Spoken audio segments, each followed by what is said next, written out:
Wife tried to run away across the country with our child after pretending she got a new job offer but was rejected at the last minute, then went on a rampage, destroying and flooding our house along with the flat we were supposed to start renting out. And when I finally confronted her, she admitted everything before I took our baby and left, but now she's lying to everyone, claiming I kidnapped our child and was the one who trashed our homes after taking doc drugs. Obligatory thank you for reading, and to anyone who takes the time to comment, even if it's harsh. I'm in my early 30s. My wife's in her late 20s. We've been married for a little over 4 years and have a 10-month-old baby. Up until recently, I thought our life was mostly normal. She's always been independent, ambitious, and sharp. She started acting different after the baby was born, restless, withdrawn, always complaining she felt trapped or like her life was slipping away.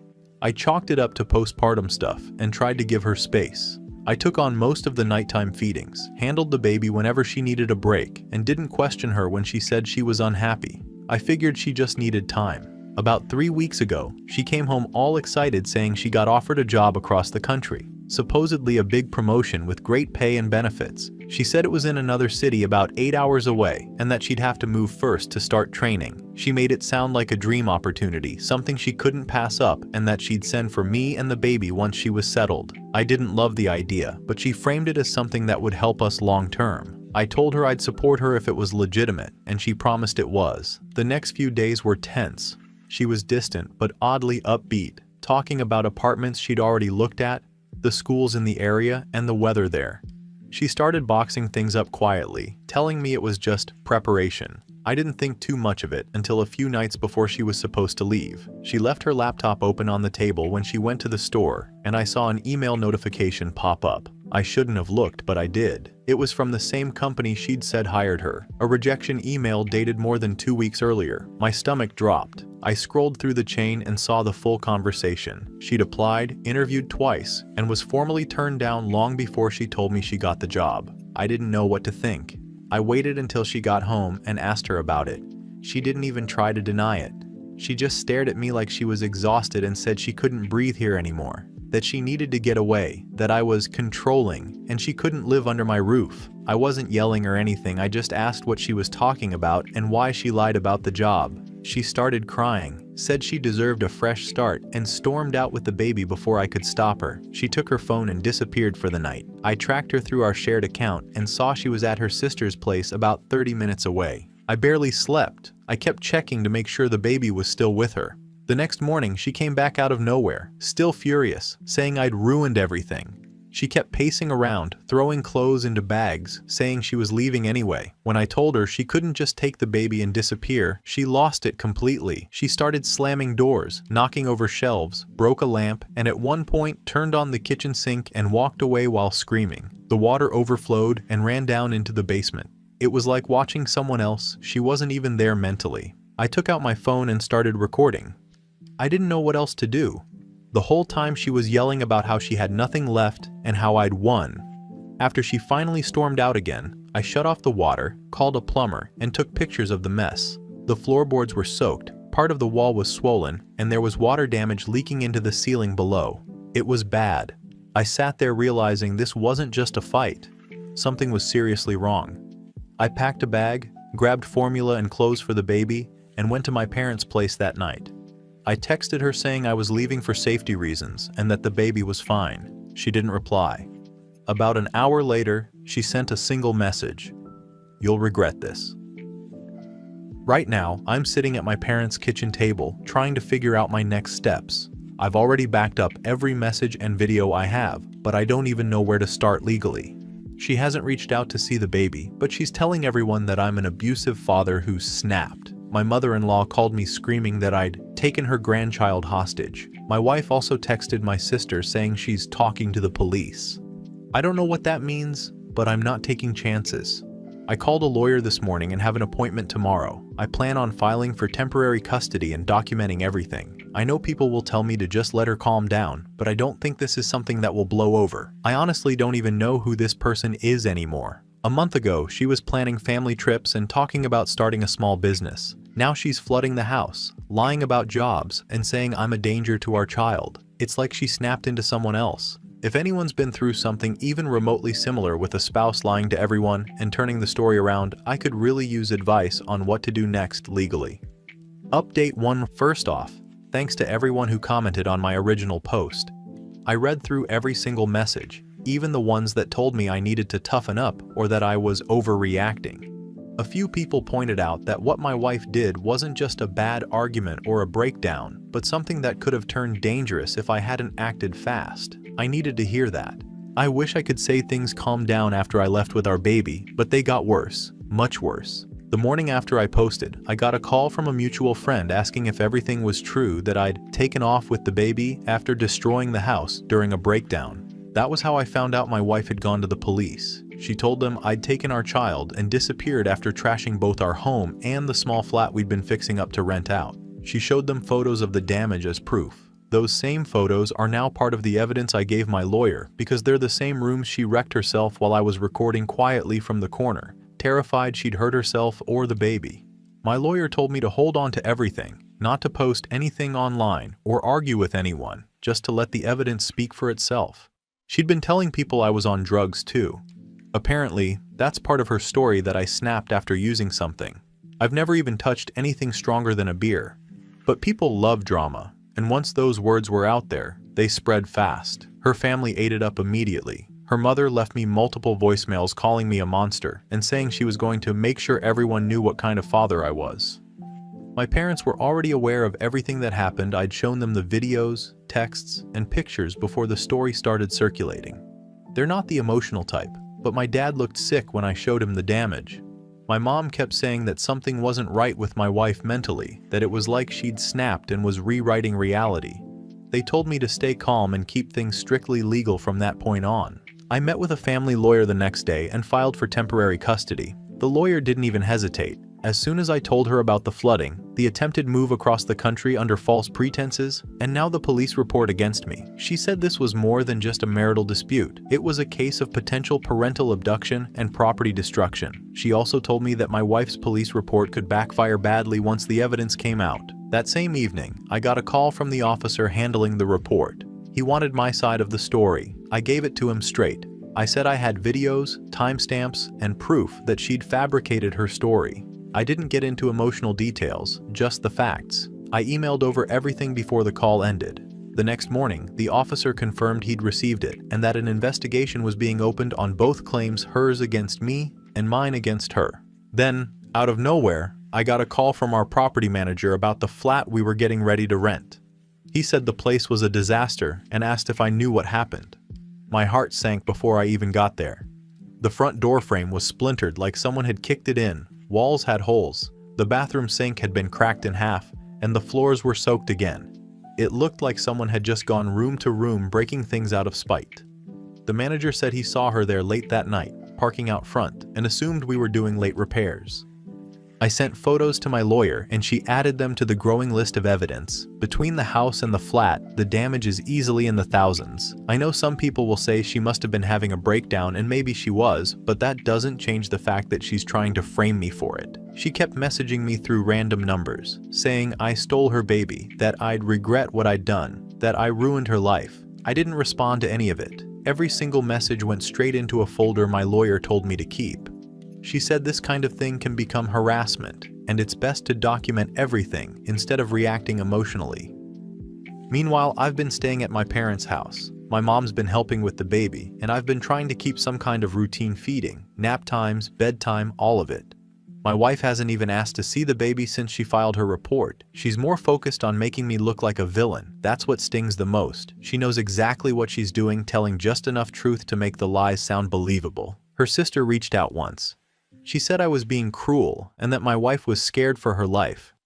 I told her I had video proof of what actually happened, and I was done explaining myself to people who already decided I was guilty. She blocked me right after that. The police have been surprisingly reasonable since I gave them my evidence. They told me not to worry about any arrest or custody issue for now because everything she accused me of contradicts what's on video. Still, the stress is constant. I can't shake the feeling that she's planning another move. I don't want to believe the person I married would ever go this far, but every day proves otherwise. She didn't just lie, she built an entire story where she's the victim, and I'm some unhinged father who lost control. It's like she's trying to erase the truth before anyone can question her version. Update 2. Thanks again for all the support on my last post. I read through as much as I could, and honestly, the advice about documenting everything saved me. So after filing the police reports and getting the temporary custody paperwork moving, things were quiet for maybe a week. I thought she was laying low. Then I got a call from HR at my job. They said they'd received an anonymous email claiming I had a substance abuse problem and that I'd shown up to work high multiple times. They were required to investigate. I knew exactly who it was before they even said anything. I've never touched drugs in my life. I work in a technical field where even one false report can tank your career, so this hit me hard. I told HR right away what was going on with my wife. I didn't give them all the messy details, just that there was a custody dispute and she was making false claims. I offered to take a drug test that same day, and they agreed. I took one through an independent lab and emailed them the results completely clean. HR cleared me, but they still put me on temporary leave for a week while they wrapped up their internal investigation. I didn't argue it. I needed the time to deal with everything else anyway, but it still humiliated me. Not even a day later, I got a knock on my door. It was child services. They said they'd gotten an anonymous report about child endangerment, specifically that my baby was living in unsafe conditions with a father under the influence of drugs. I can't even describe the feeling. I invited them in, showed them every room, the baby's crib, the formula, everything. I gave them copies of the police report, the timestamps from the damage she caused, and the negative drug test I'd literally just taken. They were polite but professional. After the visit, they said they didn't see any cause for concern and would close the file pending verification of the documents. I remember just sitting on the couch after they left, shaking. It's one thing to deal with property damage or lies to family. It's another when someone tries to weaponize your own child against you. Her family has gone quiet since the police started following up on the property damage. Her sister, who was the loudest online about me kidnapping the baby, stopped posting anything once she realized the investigation was real. I found out from a mutual acquaintance that her sister's boyfriend works in property maintenance, and that he's the one who gave my wife the spare key to the rental property. That's how she got in to wreck the place. I told the police, and they were very interested in that detail. They said it suggested premeditation, not just an emotional outburst. The property manager has been really decent through all this. He's seen the evidence and confirmed to the police that she was the one who did the damage. Between the flooding and what she did to the rental unit, it's over $20,000 worth of repairs. The insurance is still processing it, but even if it gets covered, it's going to stick on her record. I'm also talking to a lawyer about pushing for a more formal custody arrangement, at least temporarily. Right now, everything's based on emergency filings, but once the custody hearing starts, I want something solid in place. My lawyer says with the kind of documentation I've got, the property damage, the police reports, the drug test, the child services clearance, I have a strong case. He advised me to keep all communication with her through official channels or lawyers only, which I've been following religiously. I've got a custody hearing scheduled in a few weeks. That's where everything's going to come to a head. I don't know what she'll try next, but I'm documenting everything, keeping my distance, and making sure my son is safe. Update 3. It's been a while since my last update. The investigation into the house and the rental property came back, and both were confirmed as deliberate damage. Between my videos, timestamps, and the neighbor's statements about her screaming that night, there wasn't really any way for her to talk her way out of it. I didn't even feel relief when I got the call from the officer, just this weird, empty feeling. I think part of me was still hoping that it was somehow a misunderstanding, even after everything she's done. But the photos, the water damage reports, all of it made it clear it was intentional. She did that.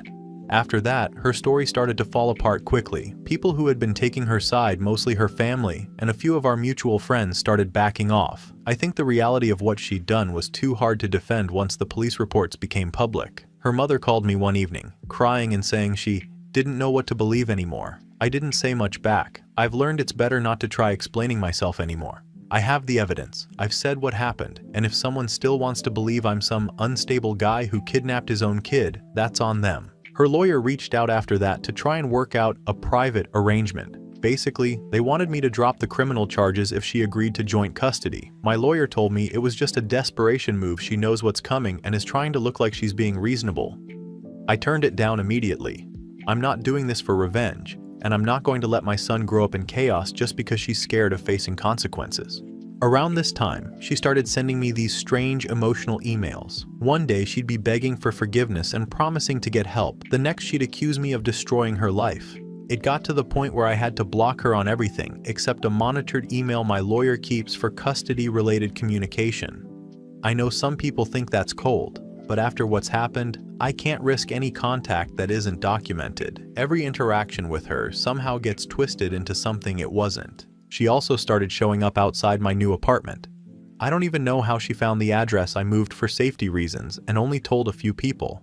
The first time I saw her, she was just sitting in her car with the lights off. I called the police and they came out, told her to leave, and warned her about violating the restraining order. She left without much of a scene, but a week later, she was back again. I took another video and sent it straight to my lawyer. That was enough for another report. Since then, she's been keeping her distance, though she's still posting online about mental health struggles and vague comments about being betrayed by someone she trusted. I don't reply or say anything. I just save the posts in case I ever need them. The custody hearing was last week, and I don't think I'll ever forget how it went. It was brutal, and it's one thing to know the truth, but it's another to sit in a room and have your entire life laid out like that. My lawyer went through everything, and her side tried to spin it like she'd had a mental health crisis brought on by my controlling behavior. I just sat there quietly and let the evidence speak for itself. When they showed the video of her smashing the mirror and flooding the bathroom, she completely broke down. She started crying, couldn't even get through her testimony, and eventually the judge had to call a recess. It was the first time I think I've seen her realize she wasn't going to talk her way out of this. When court resumed, the judge ruled for supervised visitation only, along with a mandatory psychiatric evaluation. My lawyer said it's as good of an outcome as we could have hoped for. She'll only see our son through an approved visitation center until further notice, and even then, she'll have to go through therapy and psychiatric review before any changes are made. It's what I wanted, but I can't say I felt good about it. Watching the mother of your child fall apart like that isn't satisfying, it's just sad.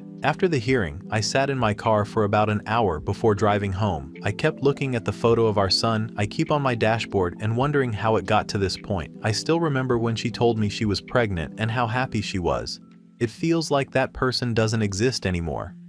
The woman who tried to run off with him, who lied about a job, who destroyed our homes and then called me a kidnapper. I don't even recognize her.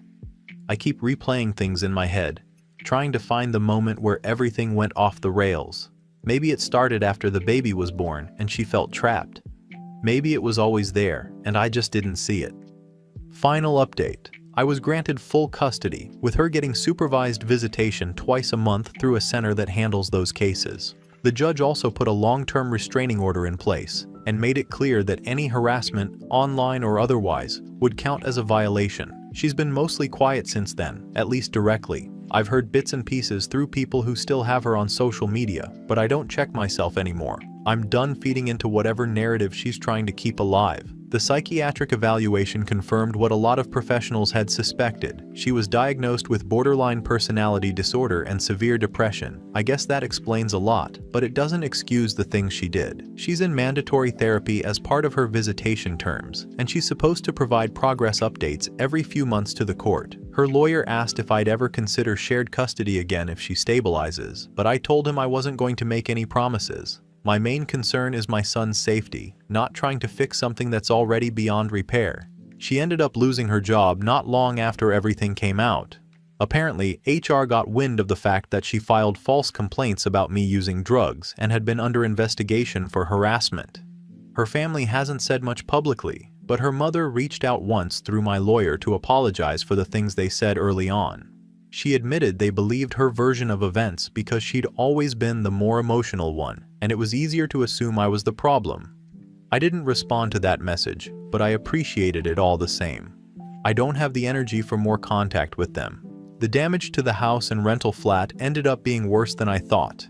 Insurance covered most of it, but there was still a good amount I had to pay out of pocket. The repairs are finally done now, and I sold the rental because I didn't want that hanging over me anymore. I'm staying in a smaller apartment for the time being while I save up to move somewhere new. It's quiet, clean, and feels like a reset, which is all I really want right now. My son's doing well. He's too young to understand much, but he's been adjusting better than I expected. He doesn't talk about his mother often, but when he does, it's in short bursts, like he's trying to process things at his own pace. The visitation center told me that their sessions have been going smoothly so far, short and structured, with supervisors present at all times. I'm grateful for that setup because I don't trust her on her own yet. Even with the therapy, I still get this pit in my stomach every time her name shows up in my email for court updates or reports, but I guess that's something that'll fade over time. And there's still a part of me that remembers who she was before all this, before the lies, before the destruction, before she tried to turn my life into a circus. We had good years, and I don't think those memories are fake, just buried under everything that came after. I used to think maybe she'd hit rock bottom and start taking accountability, but even now, her idea of moving on seems to involve painting herself as the victim. I can't control that, and honestly, I don't care to anymore.